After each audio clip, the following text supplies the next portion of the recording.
This is Killer Innovations, a show about ideas, creativity, and how you can innovate. Welcome to the Innovator's Garage, where you learn to create your next game-changing killer innovation. Well, welcome to Killer Innovations. I'm your host, Phil McKinney. We are back here in the studio. As you know, for the last few weeks, we've been doing a combination of solo shows where I've been talking about the elements of innovation programs, kind of also updating some of the content that, quite honestly, we shared on this show probably a decade ago, back in the early days. But we've also been bringing on guests and experts. And what's important for me is not just to bring in people who have the theory, but it's also about people who've actually done it, to give you good practical advice, but also to give you the unvarnished truth about what does it really take to take your ideas and turn them into reality. And today is no different for that. We're bringing on an expert who's been around for many, many years, seen it all, and it's quite funny. We were talking before the show about the fact that we haven't really met prior to this, but when we start talking about who you know and experiences, it tends to cross those paths. So let me bring on our guest today, Jeff Degraff. Jeff, thanks for joining us here today at Killer Innovations. Phil, thanks for having me on. Now, Jeff, you are, how do you describe yourself? Now, you are a professor at University of Michigan. You're wearing your Michigan regalia there, right? Okay, I'm a University of Illinois guy here. Got to be a little, a little careful, It'd be worse if you said you were Notre Dame. Then we'd really have a problem. Yeah. So it's interesting. I think I'm the end of a whole line of what professors used to be. I used to call them pragmatics. So in the old days, you were expected to not only write and have a theory and have an NSF grant, you were also expected to be in companies. And so when I was brought to Michigan, I was brought there by Robert Quinn, who, if you know anything about organizational development, C.K. Prahalad, the most famous innovation strategist of the 20th century for sure. So I was around people who did that. It's a little different now. I just leave it at that. But what's your background? I mean, we talked before the start of the show about some overlap that we had at back in the early days of Silicon Valley. But how did you go straight through to get your PhD, or did you? Yeah, I'm the archetypal. I'm from the Midwest. I came to college as a teamster and a wrestler. That's how I got into college. I was a terrible student, and when I got to college, it just was like a fish in water because I don't do well with a lot of rules. I never did. I'm not a very structured person that way, but I'm really a motivated person, and I'm very unorthodox. So what happened was when I was at Michigan doing my master's degree, I came to study with a guy named Rudolf Arnheim. To your listeners, if you know anything about the history of creativity, it starts at the University of Berlin in 1900 with a man named Max Wertheimer. Yep. He has two prize students, Kurt Lewin, who creates organizational psychology, and Rudolf Arnheim. So if you're a design thinker, this is the guy. I'm his last graduate student. And while I'm trying to form my committee, he has a stroke and he can't be on my committee. So I transferred to the University of Wisconsin. And what happened there was amazing. I worked for a center there that had gotten one of the first 3 supercomputers in the country. So I got to work on what are called cognitive inquiry strategies, how to make this big pile of bolts think. So I'm 25 when I graduate. I'm a boy. I'm an advisor on what's called applied integrated systems to Apple and Steve Jobs as he's been pushed out. And I took a job that stunned everybody. I had a job offer at an Ivy League school. And I met a guy, you can't make this stuff up. I met a guy in a hippie bar who worked for a guy who had a $20 million pizza company. And he said, we're doing really cool stuff. And I must have had beers with him like 6 or 7 times. And I finally just said, you know what? This is what I want to do. So what I did was I signed up to this $20 million pizza company, became that's where I got the title, the Dean of Innovation, built all kinds of stuff. We get into that if you want to. But 5 years later and $5 billion later, I sold the company to Mitt Romney. It was Dominoes Pizza, right? So, it was one of those crazy things you do when you're young. And I learned about business by building one.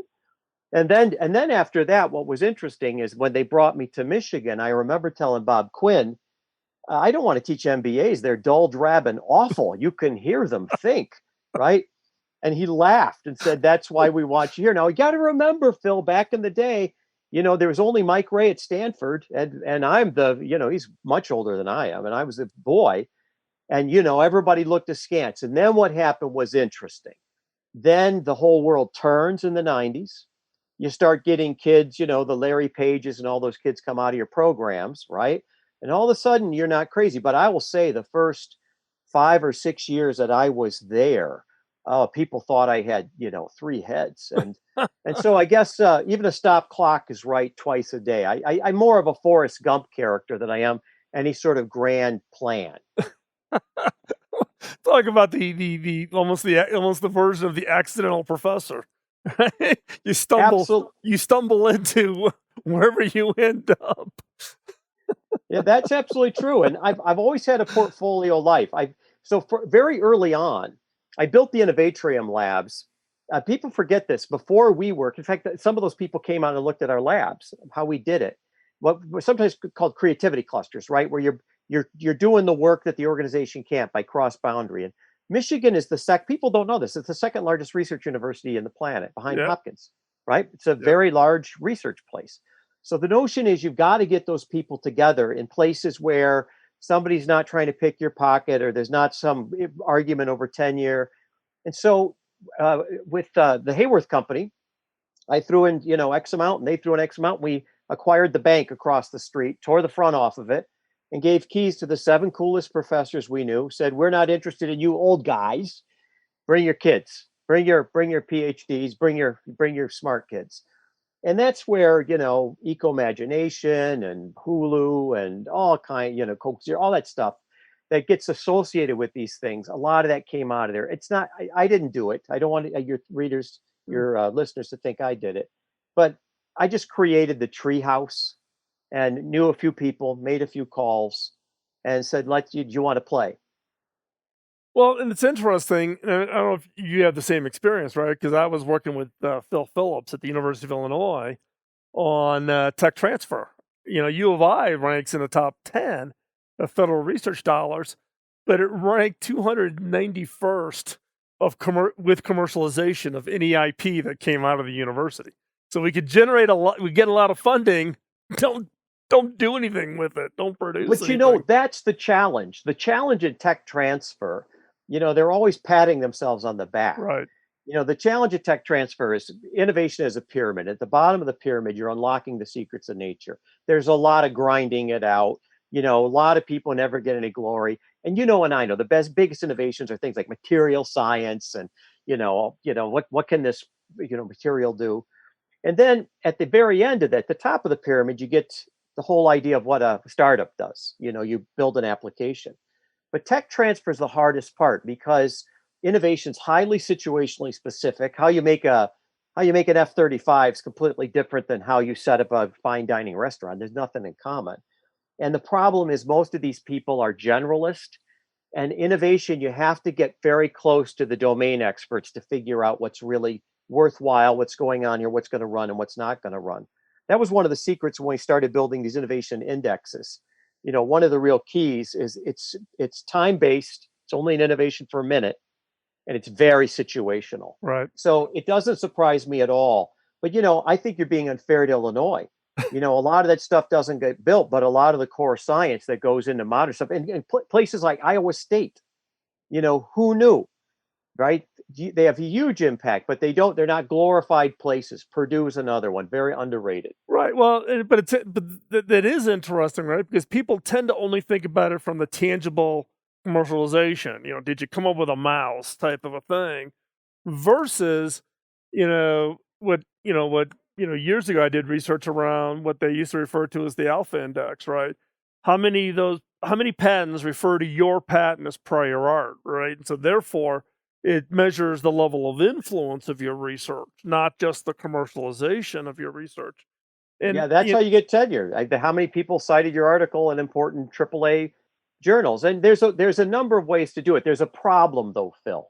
Yep. The problem is innovation is what we call a convex form of value. It pays in the future, Right. right? It And doesn't pay today. There's it, no data on the future. So you have to do proxies and stress tests and a lot of weird stuff we don't want to get into on this broadcast. But almost all measures I've ever seen, and I started doing these measurements in 1990. How many times has an innovation index ever beaten the Russell 2500, which is the growth index? In that entire period of time, how many times has anyone ever beaten it? we're And the gonna answer is don't answer that.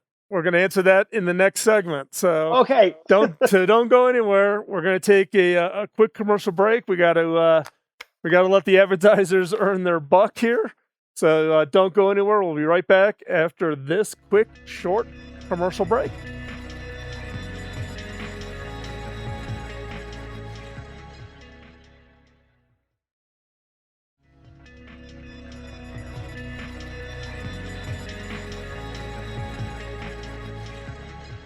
Welcome back to Killer Innovations as we continue our conversations with Jeff Degraff. Now, Jeff, you were just about to answer when I cut you off, right? You were asking about these innovation indexes versus the Russell. So what's the answer? How many times have the indexes beat it?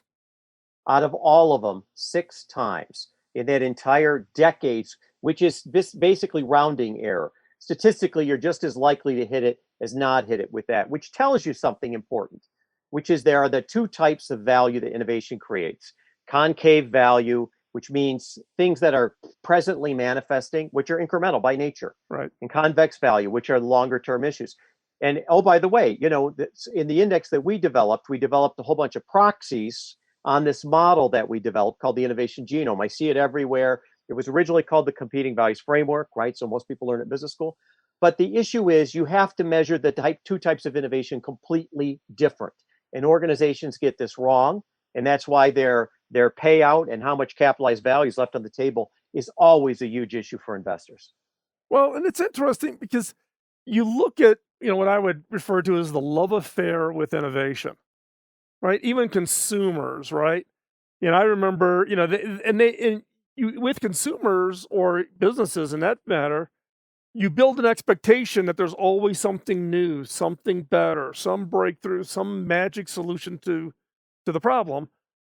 And you got to be, take Apple as an example, right? I remember, was it 3 or 4 years ago when Apple did not have the typical September release of their new iPhone? They delayed it. They didn't make any announcement. They didn't announce, they never announced the date they were going to release it.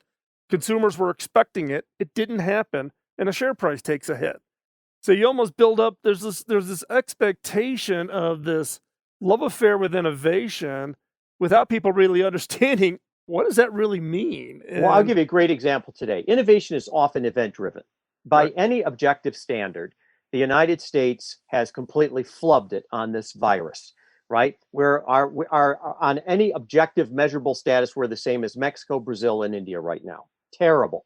So that's the story most people are telling. But what's happened is these federations of loose confederations of innovators, Oxford and AstraZeneca, Harvard and Moderna, Michigan Pfizer, Imperial and J&J, with dozens of startups, fintech, the VC community, and all of the sudden, what you're seeing is the development of a vaccine should take 5 to 8.5 years.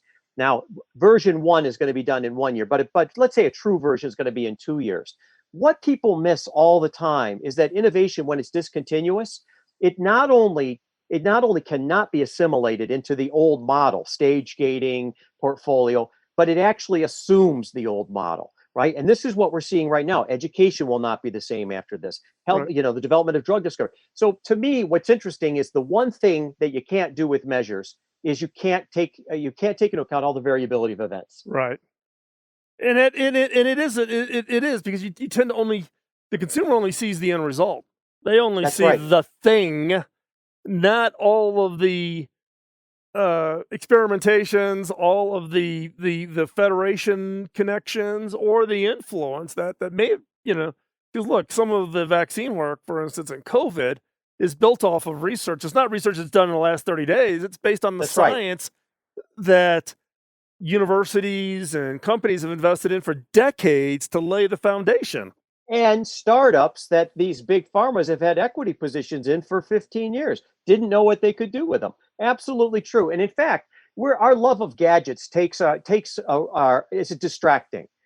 Really big innovations typically happen in things like material science and supply chain and manufacturability. We're going to see that. So people are going to go, oh, we've got a solution in the vaccine. Then you got to figure out how are we going to make 7 billion doses of this stuff and deliver it everywhere. That's a whole different problem. That's way more than design thinking. You got to start looking way down manufacturability here. And that's what big innovation's about. That's what my career's been about. A lot of moving parts. Right. Yeah. And this gets into an interesting question, though, about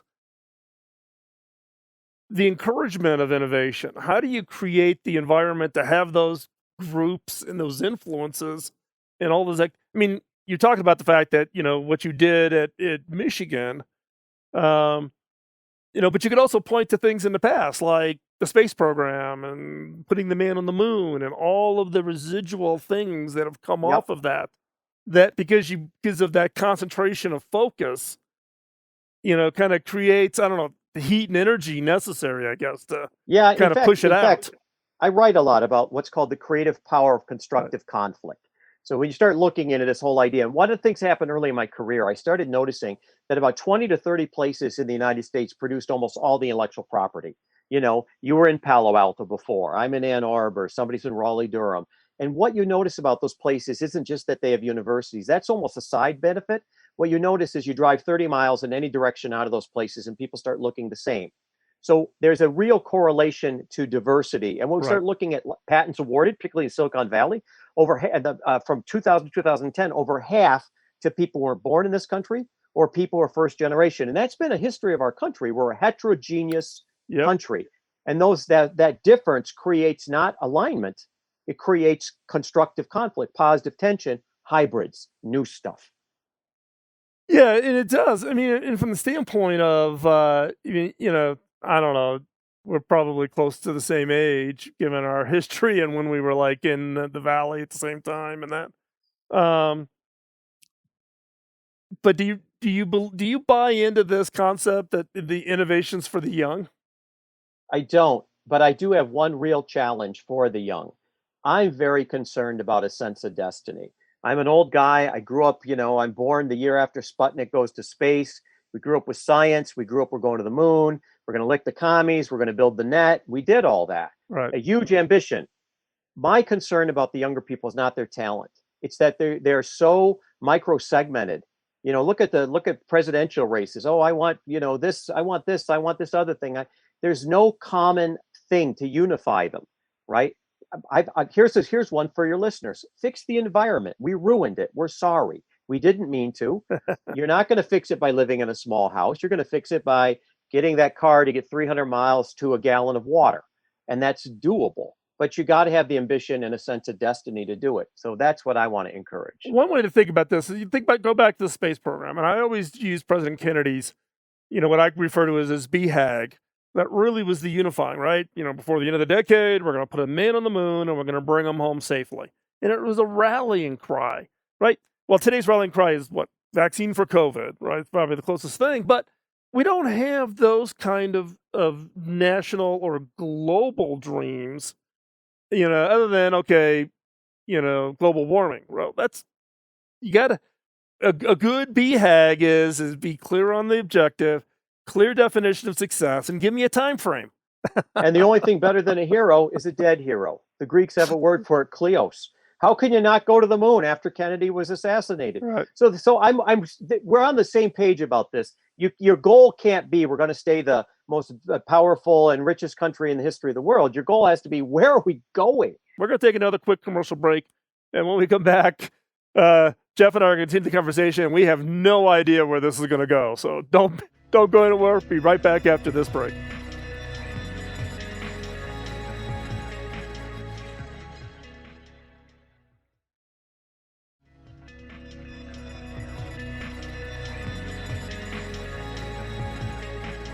Welcome back to Killer Innovations as we continue the conversation. As I said at the break, Jeff and I have no idea where this conversation is going to go. We end up, given our backgrounds in history, have a lot in common. Now, Jeff, you've got a book coming out. It's going to get published here. Or is it out yet, or is it coming soon? It's coming soon. The only people who've had it, I had some early copies sent to Pentagon for some people I'm working with. Okay. So the book is called The Creative Mindset, right? Okay. Creative mindset. Yep. So the question I've got for you is look, I've written a book. You got, I don't know how many books you've got, 8, 9, 10, right? Jeffrey Moore's out there that we both know. Jeffrey, everybody's writing these books. Why this book? Well, why would you do that? I'm from a blue collar neighborhood. I didn't come up the normal way. I got to college, by working, doing a lot of work. And one of the things that really struck me was I grew up in an age where innovation was considered sort of your cultural duty. And I'm going to call it the democratization of innovation. Everybody can do it. And one of the things I see out there is a lot of people who feel powerless. I see lots of books on creativity that are kind of new agey, if you will. I don't know how else to put them.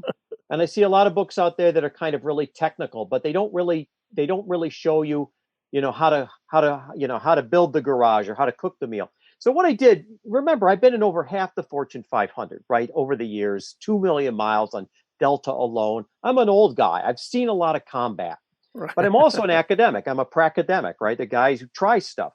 So what I did in this book was I took what I thought was the real research on creativity, right? Going back to Arnheim all the way to now.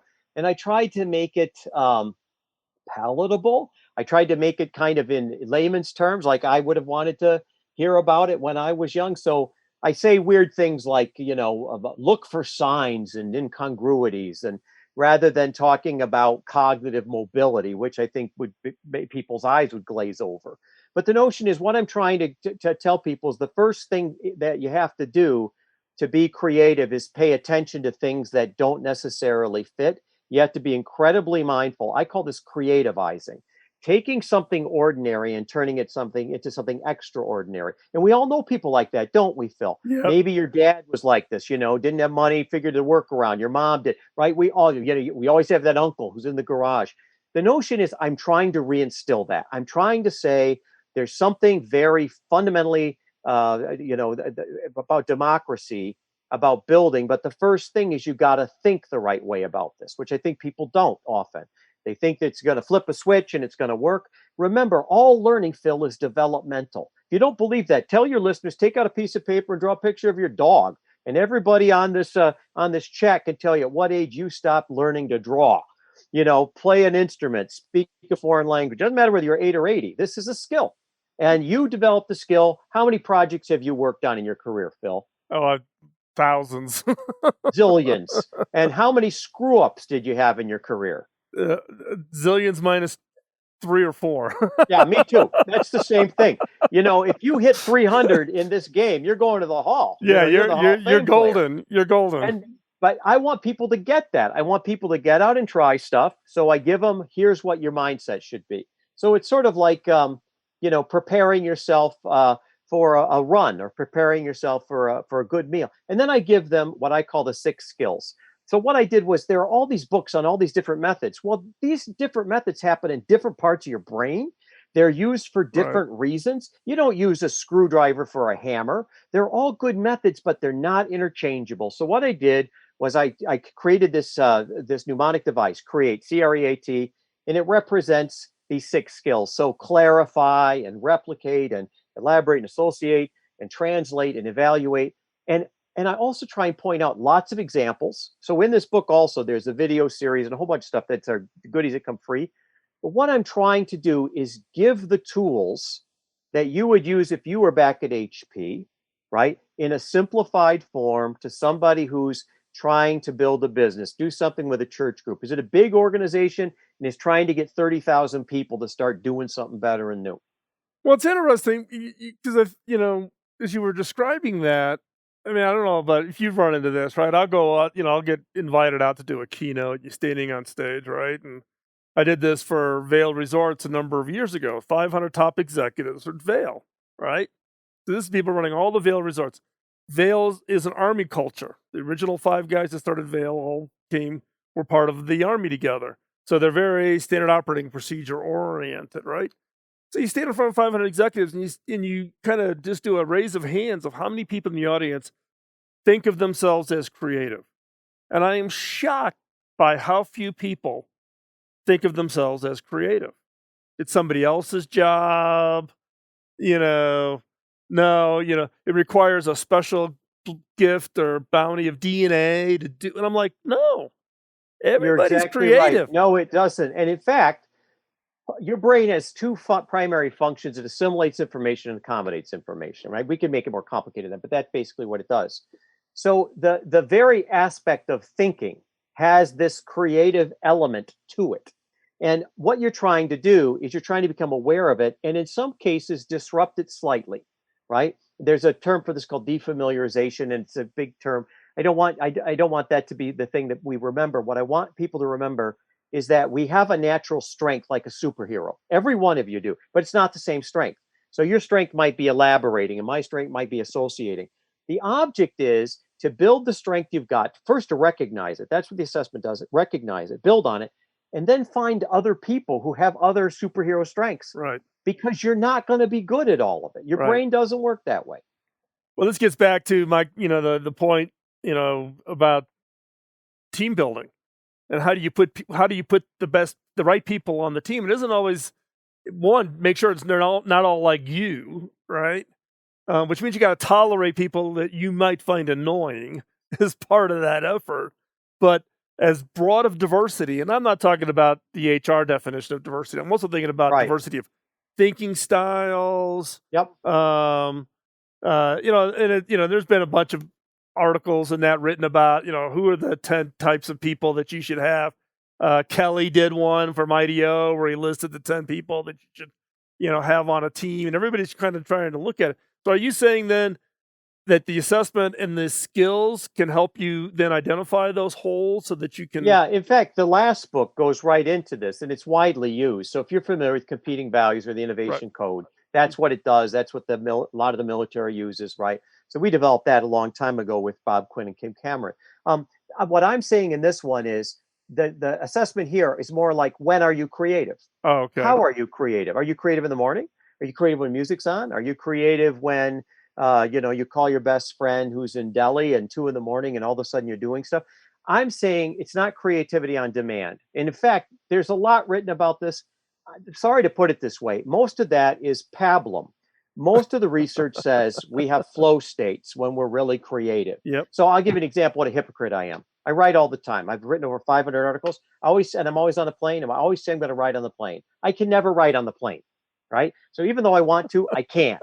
So then I have to pay attention to when do I really write. So I get up early the next morning, just like when I'm at home in the hotel room, and then I can write. And your listeners have the same experience. But do you organize your day around that? Do you organize your team around when people are creative? Right. Yeah, flow is turning to be a kind of a hot topic. There's been a couple of recent books written about it, but they all seem to be fairly esoteric as to finding out when you are in flow and to become self-aware. Simple thing I could tell everybody: when you feel like it's effortless and timeless. I used to be a studio guitar player in Chicago, and we get paid under the table in the old days because if there was a union wage, didn't want to pay you, figure out the rest of the records. So we come in around midnight, and some days it just seemed like every minute was an hour, and it was music I didn't like, and then there'd be days where you'd be at somebody's hot record, it'd be music you loved, and the next thing you knew it was 7:30 in the morning. You go out and eat some breakfast. So the notion is flow states are when you're in that state where time is effortless and you feel like it's flown by.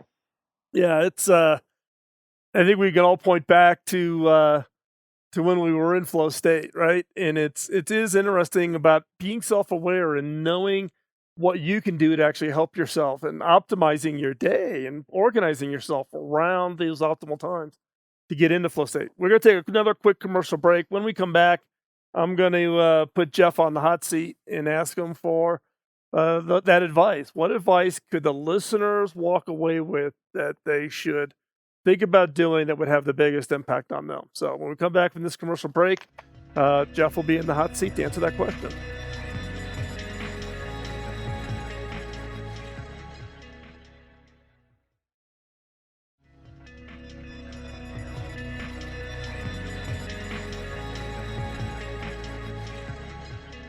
Well, welcome back to Innovations as we wrap up the conversation today with Jeff Degraff. Now, Jeff, before we get started, your people refer to you as the Dean of Innovation. Give me the 1 minute version history of how you got tagged as the Dean of Innovation. Well, when I went to work for Tom Monahan at Dominoes, every time they had a hard problem, it sort of got thrown over to me. And people forget, like, AppleNet becomes iTunes, and we built the first 007 system there, and the mobile satellite system we built to cover the Detroit Tigers, which we owned, became part of ESPN. And so there was a lot of stuff that happened. This little pizza company that was solving a problem for a guy who owned it, a former Marine, I might say. And when I got to the University of Michigan, I got very lucky. I had a number of students who went on to be some pretty famous innovators, and it kind of just stuck.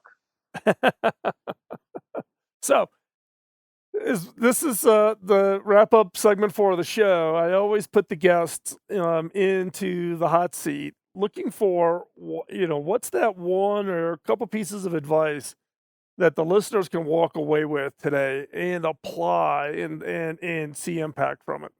Yeah, I'd say a few things. One, innovation doesn't happen from the inside out, it happens from the outside in. Think of a bell curve. At the edges of the bell curve, it's not the 80-20 rule, it's the 20-80 rule. It's easier to change 20% of a company 80% than it is to change 80% of a company 20%. Start with the problem, Yeah. right? I've made a career out of it. Nobody calls when things are good. They call when things are not good, right? So either Right. side, but you want to have a low hurdle rate. Two, you know, acknowledge your blind spots and, diversify your gene pool. All the people in my labs are different than I am. I don't need another me. It's like basketball. There's Michael Jordan. You need Scottie Pippen and Stockton and the rest of the clowns, right? Grant, everybody else. So be honest with yourself. Stop, resign as master of the universe, right? You're sorry, you're not that good. Nobody is. You got one super skill, get some other people. And one of the things I also believe in very strongly is give as much away as you can, right? If you can give it away, give it away. Because what you're really trying to do is build your network. You're trying to create a line Mhm. of sight to people who need your help, not Yeah. necessarily, there's people who are going to buy, don't get me wrong, but then there's a lot of other people who need your help who can't buy, right? There's no reason you shouldn't be reaching out and helping these folks. I do a lot of those days, and it's not to get a return, but you'd be stunned when you've got a very big innovation ecosystem, how many people call you up and say, "Hey, I got a problem. I know you helped me with this. I've seen your quality. Let's try something together." So I think it's really more about how do you build a diverse group around you? How do you find a problem that needs to be solved? And how do you just become a better human being? Well, that last point is an interesting one, right? Because I can't tell you how many times I get called, by someone that's got an idea and they just want to run it past me. But then the first thing out of their mouth is here, let me send you an NDA, and now I got to get lawyer. I'm like, I don't think so. I'm not going to rip you off, right? I don't need one more thing on my offer to try to deliver. I've gone through that in my career. I'm more than willing to help you out, but as soon as you throw the roadblock in, because you think it's so unique and so different that nobody else has ever thought of it, and the odds of that happening in today's world is like near zero, right? Somebody else is Yeah, working on something very similar. I agree with that. I want to have a caveat though. I'm a big believer in saying yes as often as I can. I'm with you. When somebody tries to turn it into a commercial thing or tries to get me into endorse something, that's different. Then I'm Right. then I'm not in. But the notion is if somebody calls me and says, "Hey, I'm trying to do something for water scarcity in sub-Saharan Africa," Yeah. I'm not going to go all in. I'm very busy, but I'm going to say, I got a half hour. Let's think this through together. Right. And that way I can be more like a golf caddy. I'm not swinging the club, but that's an important piece you're getting at. One of the things I look for is who exhibits self authorizing behavior.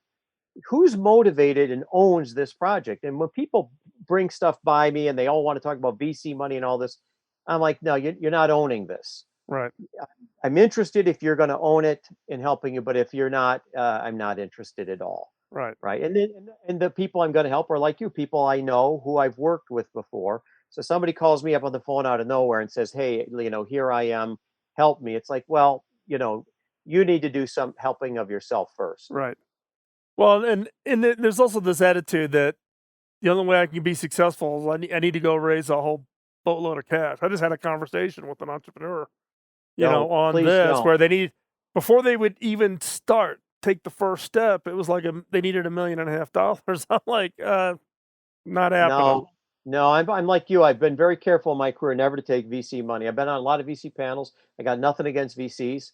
I just am very big that you proof the concept. Show me, Yep. show me your quality Yep. before you go start looking for money. Proof- Show me, and it's been amazing. I've seen people build amazing things out of PVC.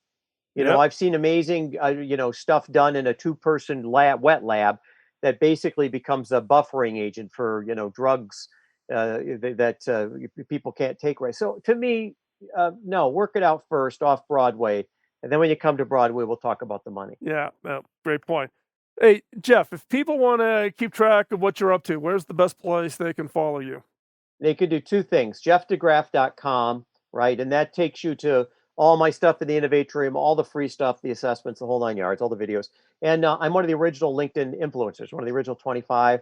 Jeff Degraff, Dean of Innovation. You want to see what I'm up to? I write a little piece every Monday, a little sort of provocative piece, and tie a bunch of stuff in, bunch of videos on there as well. And obviously the new book, The Creative Mindset, Mastering the 6 Skills That Empower Innovation. Obviously through that, you'll have access to a whole bunch of stuff as well. Great. Hey, Jeff, and by the way, we'll have all that information on the show notes. So if you're driving in your car, you don't have to try to scratch all this out on a piece of paper. Please. So don't do that.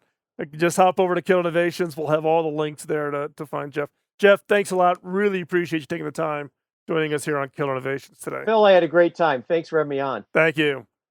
So as we wrap up today's show, thanks for taking the time out of your busy schedule to join us here at Kill Innovations. If you've been a longtime listener, you know the reason why we do this show. It's paying back to my early mentor, Bob Davis, who said I couldn't pay him back. I had to pay it forward, and this is our way of paying it forward. So what I would ask is for you to help me pay it forward by telling others about the show. Give us a ratings over on iTunes and Google and Spotify and iHeart, wherever you find us. And with that, we'll talk to you next week here at Innovations. Bye-bye.